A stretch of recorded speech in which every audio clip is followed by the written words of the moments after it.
Hello बच्चों, आज की क्लास में हम स्टार्ट करने वाले हैं राष्ट्रीय आय चैप्टर का पार्ट नंबर 16। ऑलरेडी इस चैप्टर के ऊपर मैं 15 पार्ट्स आपके लिए अपलोड कर चुका हूं। अगर आपने वो नहीं देखी है वो भी देख लेना। राष्ट्रीय आय चैप्टर के अंदर कंप्लीट थ्योरी उन पार्ट्स के अंदर मैंने आप लोगों को कवर करवाई है और साथ में दो न्यूमेरिकल मेथड हमारे इंपॉर्टेंट वाले आज कवर हो चुके हैं, जिसके अंदर हमारा आय विधि और व्यय विधि कवर हो चुका है और इनकी थ्योरी भी मैंने आप लोगों को कवर करवा दी है। आज की क्लास के अंदर हम स्टार्ट करने वाले हैं मूल्य वृद्धि विधि। बहुत ही इंपॉर्टेंट विधि है जिसे हम लोग उत्पादन विधि भी कहते हैं। तो आज की क्लास के अंदर मूल्य वृद्धि विधि या उत्पादन विधि का कंप्लीट कंसेप्ट और कुछ न्यूमेरिकल क्वेश्चंस भी मैं आपको करवा के जाऊंगा। ऐसा करवा के जाऊंगा कि आप एग्जाम के अंदर किसी भी क्वेश्चन को इजीली अटेम्प्ट कर सकते हो। उसके बाद आप प्रैक्टिस कर लेना, क्योंकि सारी चीजें प्रैक्टिस के ऊपर ही निर्भर करती है। तो आइए आज की क्लास में हम स्टार्ट कर रहे हैं उत्पादन विधि या मूल्य वृद्धि विधि। 4 से लेकर 6 नंबर का क्वेश्चन एग्जाम के अंदर आ जाता है। सबसे पहली बात, हमारे देश के अंदर जो उत्पादन किया जाता है वो 3 क्षेत्रों के अंदर किया जाता है, प्राथमिक क्षेत्र, द्वितीयक क्षेत्र और तृतीयक क्षेत्र। मुझे आपको बताने की जरूरत नहीं है कि प्राथमिक, द्वितीयक या तृतीयक क्षेत्र क्या होता है। बस आप ये याद रख लेना कि हमारे देश में उत्पादन 3 क्षेत्रों के अंदर होता है, प्राथमिक क्षेत्र, द्वितीयक क्षेत्र और तृतीयक क्षेत्र। छोटी क्लासेस से आप लोग पढ़ते हुए आ रहे हो, प्राइमरी सेक्टर, सेकेंडरी सेक्टर और टेरेसरी सेक्टर। तो इन तीनों सेक्टर का वैल्यू एडेड यानी कि मूल्य वृद्धि को जब जोड़ा जाता है तो उसकी सहायता से भी हम देश का राष्ट्रीय आय ज्ञात कर सकते हैं। तो पहली बात आपको याद रखना है कि हमारे देश के अंदर जितना भी उत्पादन किया जाता है वो 3 क्षेत्रों के अंदर किया जाता है, प्राथमिक क्षेत्र, द्वितीयक क्षेत्र और तृतीयक क्षेत्र। जब हम तीनों क्षेत्र के मूल्य वृद्धि को जोड़ते हैं तो उसकी सहायता से हम राष्ट्रीय आय ज्ञात कर सकते हैं। तो एक बात ये चीज आपको मैंने समझा दी। अब मूल्य वृद्धि का मतलब क्या होता है? जब तक आपके दिमाग के अंदर ये मूल्य वृद्धि वर्ड का मतलब समझ में नहीं आएगा, आपको कोई भी कंसेप्ट आपको इस क्लास का समझ में नहीं आने वाला। तो सबसे पहले हम मूल्य वृद्धि की बात करते हैं कि मूल्य वृद्धि का मतलब क्या होता है। इसके लिए मैं एक एग्जांपल लेता हूं। मान के चलता हूं बच्चों की मेरी एक फैक्ट्री है और जिस फैक्ट्री के अंदर मैं शर्ट बनाने का काम करता हूं, तो शर्ट बनाने के लिए मुझे कुछ कच्चा माल लेकर आना पड़ेगा। शर्ट बनाने के लिए मुझे कुछ कच्चा माल लाना पड़ेगा, जिसके अंदर बटन होगा, धागा होगा, कपड़े होंगे, बहुत सारी चीजें होंगी। तो कच्चा माल जब मैं शर्ट का लेकर आऊंगा, पहले मैं आपको मूल्य वृद्धि का मतलब समझा देता हूं कि कच्चा माल जब मैं लेकर आऊंगा, मैं मान के चलता हूं कि मैं 1 लाख रुपए का कच्चा माल लेकर आया। शर्ट बनाने के लिए धागा लाया, कपड़े लाया, बटन लाया, 1 लाख रुपए का माल लेकर आया और उस 1 लाख रुपए के माल को इस्तेमाल कर जब मैंने शर्ट बनाई तो वो शर्ट कितने रुपए की बिक गई? वो शर्ट बिक गई 1,90,000 रुपए की। इसका मतलब कि 1 लाख रुपए का कच्चा माल मैंने कितने रुपए में कन्वर्ट कर दिया? मैंने 1,90,000 में कन्वर्ट कर दिया। इसका मतलब मैंने 90,000 रुपए की मूल्य वृद्धि कर दी। इसी को हम लोग कहते हैं, इसे कहते हैं हम लोग निर्गत। क्या कहते हैं? निर्गत, आउटपुट। और इसको हम लोग कहते हैं आगत यानी कि इनपुट। यानी कि निर्गत घटा आगत जब हम करते हैं तो हमारा मूल्य वृद्धि निकलता है। तो चेक करो, मैंने यहां पर यही फॉर्मूला लिखा है कि मूल्य वृद्धि बराबर होता है निर्गतों का मूल्य माइनस आगतों का मूल्य। क्लियर हो गया सारे बच्चों को? अब थोड़ा सा और कंसेप्ट के ऊपर हम बात करेंगे। देखो, किसी भी सामान को बनाने के लिए 2 तरीके की लागत लगती है। एक होती है कारक आगत और एक होती है गैर कारक आगत।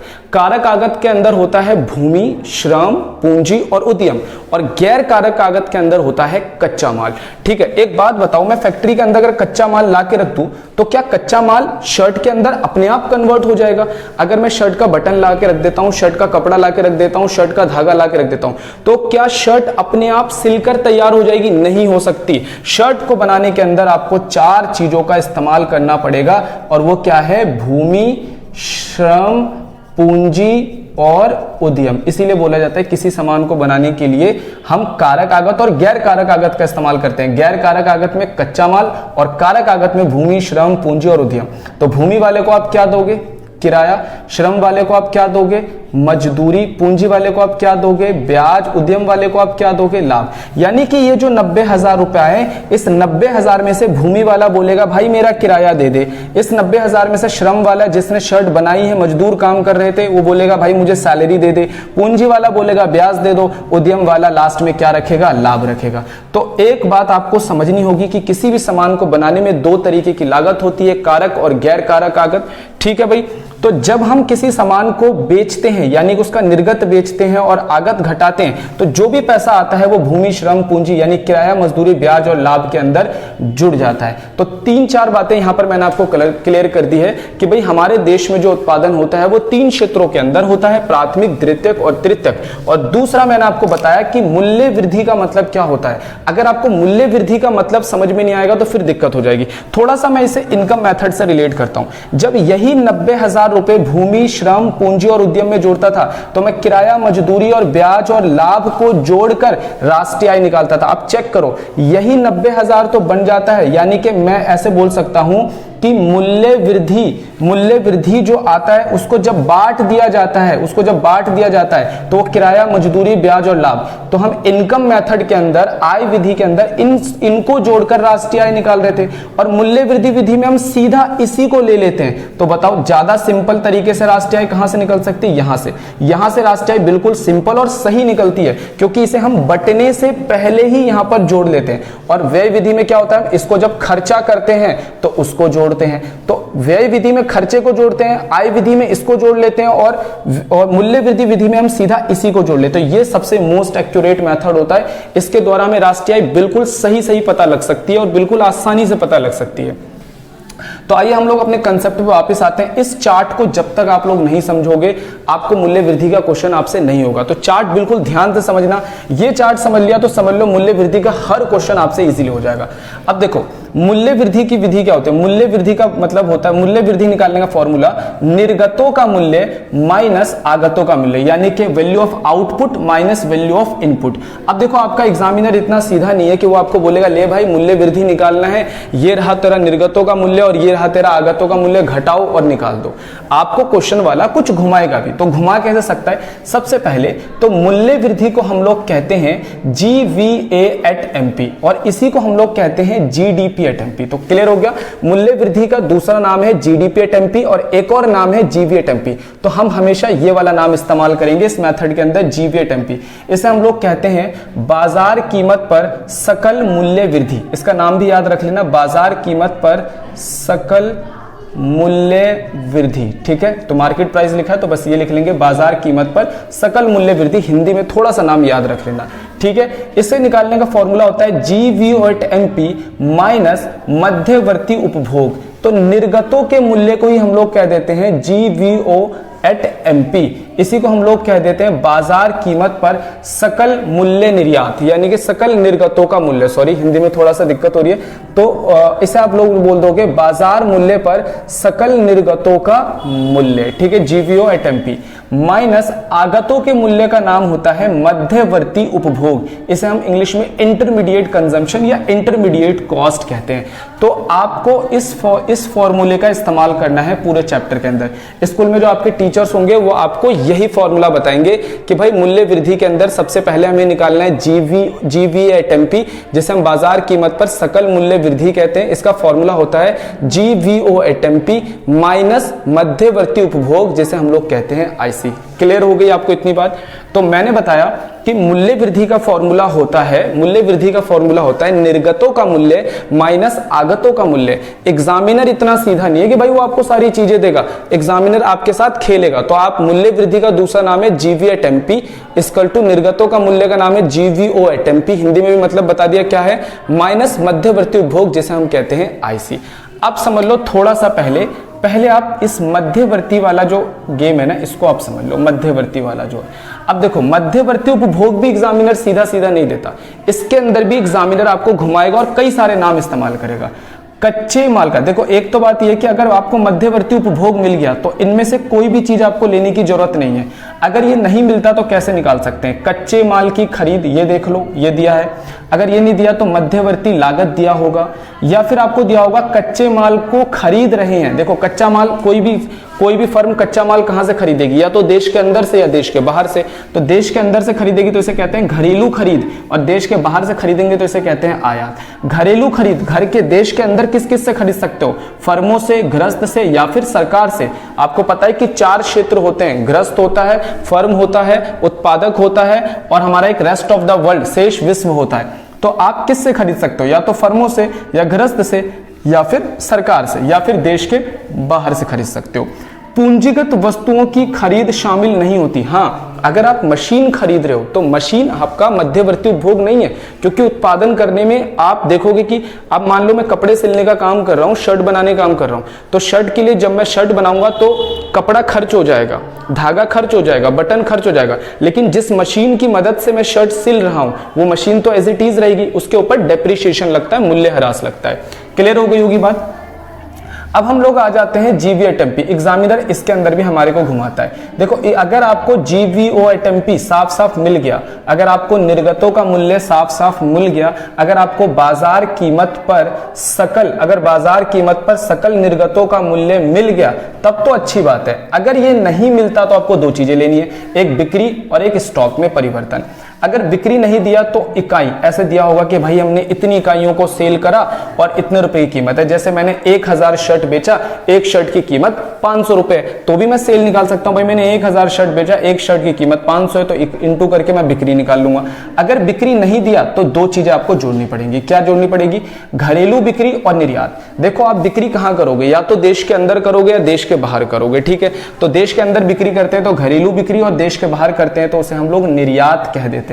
देश के अंदर जब आप बिक्री करोगे तो या तो फर्म को करोगे, या गृहस्थ को करोगे, या फिर सरकार को करोगे। और बिक्री के साथ एक चीज और आपको लेना है जिसका नाम क्या है? स्टॉक में परिवर्तन। स्टॉक में परिवर्तन अगर नहीं दिया तो अंतिम माइनस प्रारंभिक कर लो। अगर स्टॉक में वृद्धि है तो जमा करो, स्टॉक में कमी है तो उसे माइनस कर दो।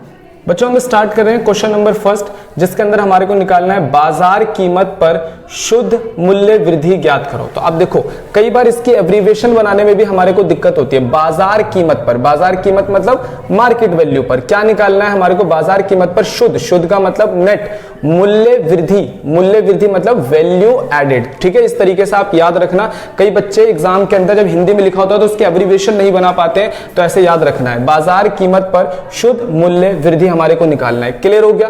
अब देखो, हमारे को निकालना है एनवीएटएमपी। क्या दिया हुआ है? बिक्री, बिक्री मतलब सेल दिया हुआ है। अंतिम स्टॉक आपको दिया हुआ है, प्रारंभिक स्टॉक है। अप्रत्यक्ष कर आपको दिया हुआ है, मूल्यह्रास, अप्रत्यक्ष कर मतलब एनआईटी दिया हुआ है। मूल्यह्रास मतलब आपको डेप्रिसिएशन है। मध्यवर्ती उपभोग, ये आपका आईसी आ गया, मध्यवर्ती उपभोग। अब देखो, ये मिल गया तो ये सब चीजें हमें नहीं दिखनी है। कच्चे माल का क्रय आपको दे रखा है, रॉ मटेरियल आप खरीद रहे हो, किराए की वैल्यू आप लोगों को दे रखी है। अब हमारे को सॉल्यूशन इसका करना है। देखो, हमसे पूछा गया एनवीएटएमपी, लेकिन मैंने आपको याद करो, मैंने आपको क्या बोला? आई विधि के अंदर सबसे पहले हम निकालते थे एनडीपीएटएफसी, ठीक है। हमसे पूछा कुछ भी जाए, जिसका हमने चार्ट बनाया पहले हम वो निकालेंगे। तो हमने जो है चार्ट बनाया है वो हमने किसका बनाया है? जीवीएटएमपी का। तो सबसे पहले मैं फॉर्मूला लिख देता हूं। जीवीएटएमपी का फॉर्मूला होता है जी जीवीओएटएमपी माइनस आईसी। आप हिंदी में लिख लेना, आईसी का मतलब आप हिंदी में लिख लेना मध्यवर्ती उपभोग, मैं इंग्लिश में लिख दे रहा हूं, कोई दिक्कत वाली बात नहीं है। अब देखो, जीवीओएटएमपी तो मेरे को एग्जाम में यहाँ पे क्वेश्चन के अंदर साफ साफ नहीं मिलेगा, एग्जाम के अंदर भी आपको साफ साफ नहीं मिलेगा, ठीक है। तो जीवीओएटएमपी मेरे को साफ साफ नहीं दिया, तो अगर ये साफ साफ नहीं दिया तो मैं क्या लूंगा? सबसे पहले बिक्री और स्टॉक में परिवर्तन, ये दो चीजों को जोड़कर मैं इसकी वैल्यू बनाऊंगा। तो सबसे पहले मैं बिक्री देख लेता हूं, कितना दिया हुआ है? 90 plus change in stock, stock में परिवर्तन। स्टॉक में परिवर्तन तो मुझे नहीं दिया, लेकिन ऐसे दिया हुआ है अंतिम और प्रारंभिक स्टॉक दिया हुआ है। तो अंतिम स्टॉक कितना है? 25 माइनस प्रारंभिक स्टॉक कितना है? 15, ठीक है। तो ये आ गया स्टॉक में परिवर्तन।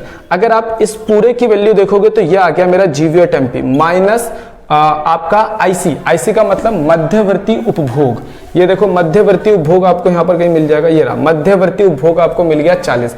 अब यहां पर क्वेश्चन देखा, कंफ्यूज करने के लिए हमारे को एग्जामिनर क्या कर रहा है? मध्यवर्ती उपभोग भी दे रहा है और कच्चे माल की खरीद भी दे रहा है। आई थिंक कच्चे माल का क्रय, देखो ये देखो, ये कंफ्यूज करने के लिए हमारे को दे रहा है। अगर आपको मध्यवर्ती उपभोग मिल गया तो कच्चे माल के क्रय को नहीं देखना है। तो ये हमारा कितना है? 40, ठीक है। इसे आप सोल्व कर लोगे तो ये आ जाएगा आप लोगों का, ये आ रहा है 60। तो ये सारा अमाउंट करोड़ में है तो मैंने करोड़ में लिख दिया।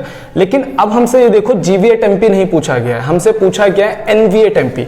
तो हम निकालेंगे एनवीएटएमपी किसकी मदद से? जीवीएटएमपी की मदद से। क्लियर है। अब देखो, जी से जाना है एन, मैंने हेल्प के लिए आपके यहाँ पे लिख भी दिया है। जी से एन जाना है तो मूल्यह्रास को क्या करना पड़ेगा? माइनस करना है मूल्यह्रास, यानी कि डेप्रिसिएशन। V से V है, A से A है, MP से MP, यानी ये सारी एक जैसी चीज है, बस यहीं पे डिफरेंस था तो हमने लिख लिया। ये आ रहा है आपका 60 माइनस मूल्यह्रास की वैल्यू चेक कर लो, मूल्यह्रास आपका दे रखा है 20, तो ये आपका आंसर आ गया 40।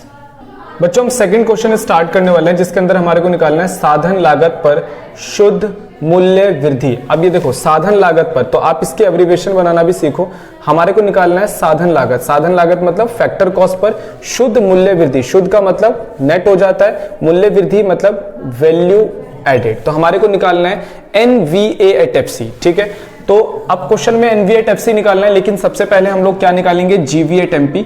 तो GVA@MP का हम लोग फॉर्मूला लिख लेते हैं। सॉल्यूशन हमारे को निकालना है GVA@MP। GVA@MP का फॉर्मूला GVO@MP माइनस हो जाता है हमारा IC, आप हिंदी में भी लिख सकते हो, मध्यवर्ती उपभोग। अब क्वेश्चन में क्या क्या है हमारे सामने है, आर्थिक सहायता सब्सिडी दी हुई है, बिक्री हमारे को क्वेश्चन में है, मूल्य ह्रास दिया हुआ है, निर्यात का मूल्य है, अंतिम स्टॉक हमारे को है, प्रारंभिक स्टॉक है, मध्यवर्ती खरीद है हमारा, ये IC है हमारा, ठीक है। स्वयं के लिए मशीनरी की खरीद, ये बेकार की चीज है, स्वयं के लिए हम मशीन की खरीद कर रहे हैं तो यहां से इसका कोई लेना देना नहीं है। तो स्वयं के लिए हम खरीद कर रहे हैं कुछ भी, ये कच्चा माल थोड़ी हमारे बिजनेस का, ठीक है। और कच्चे माल का आयात हम लोग कर रहे हैं। देखो अब यहां पर भी क्वेश्चन वाला आपको फंसा रहा है, पहले तो उसने IC दे दिया, मध्यवर्ती उपभोग यही होता है हमारा, मध्यवर्ती खरीद भी इसी को हम लोग कह देते हैं, मध्यवर्ती उपभोग बोल लो या मध्यवर्ती खरीद बोल लो। अब क्वेश्चन वाला हमारे को कंफ्यूज करने के लिए कच्चे माल का आयात भी दे रहा है, आयात। तो जब आपको ये मिल गया तो आपको इसका टुकड़ा लेने की जरूरत क्या है, ठीक है। आपको जो मेन अमाउंट था वो आपको मिल चुका है, ये 60 इसके अंदर पहले से ही इंक्लूड है, ठीक है। तो ये 60 आपको नहीं लेना है। अब हमारे को GVA@MP निकालना है, तो GVO@MP, तो चेक करो क्वेश्चन में कहीं पर भी आपको GVO@MP नहीं दिखेगा। तो GVO@MP नहीं दिखेगा तो हमें दो चीजें लेनी है, एक तो बिक्री और हमारे को लेना है स्टॉक में परिवर्तन। तो बिक्री सारे बच्चे चेक कर लो, ये हमारा आ रहा है 800 जमा स्टॉक में परिवर्तन। तो स्टॉक में परिवर्तन आपको साफ साफ नहीं मिल रहा है, तो आपको करना है अंतिम माइनस प्रारंभिक। अंतिम स्टॉक हमारा है 20 माइनस प्रारंभिक स्टॉक है हमारा 50, ठीक है। तो ये हमारा आ गया, इसकी वैल्यू आ गई हमारी GVO@MP। अब माइनस करना है मध्यवर्ती खरीद, मध्यवर्ती खरीद मतलब इंटरमीडिएट कंजम्पशन, जो कि कितना है 500। जब हम ये सोल्व करेंगे तो ये हमारा आ जाएगा 270। अब हमारे को क्या निकालना है, इसकी मदद से निकालना है हमारे को NVA@FC, क्लियर है। NVA@FC निकालना है किसकी मदद से, हमारे को GVA@MP की मदद से निकालना है।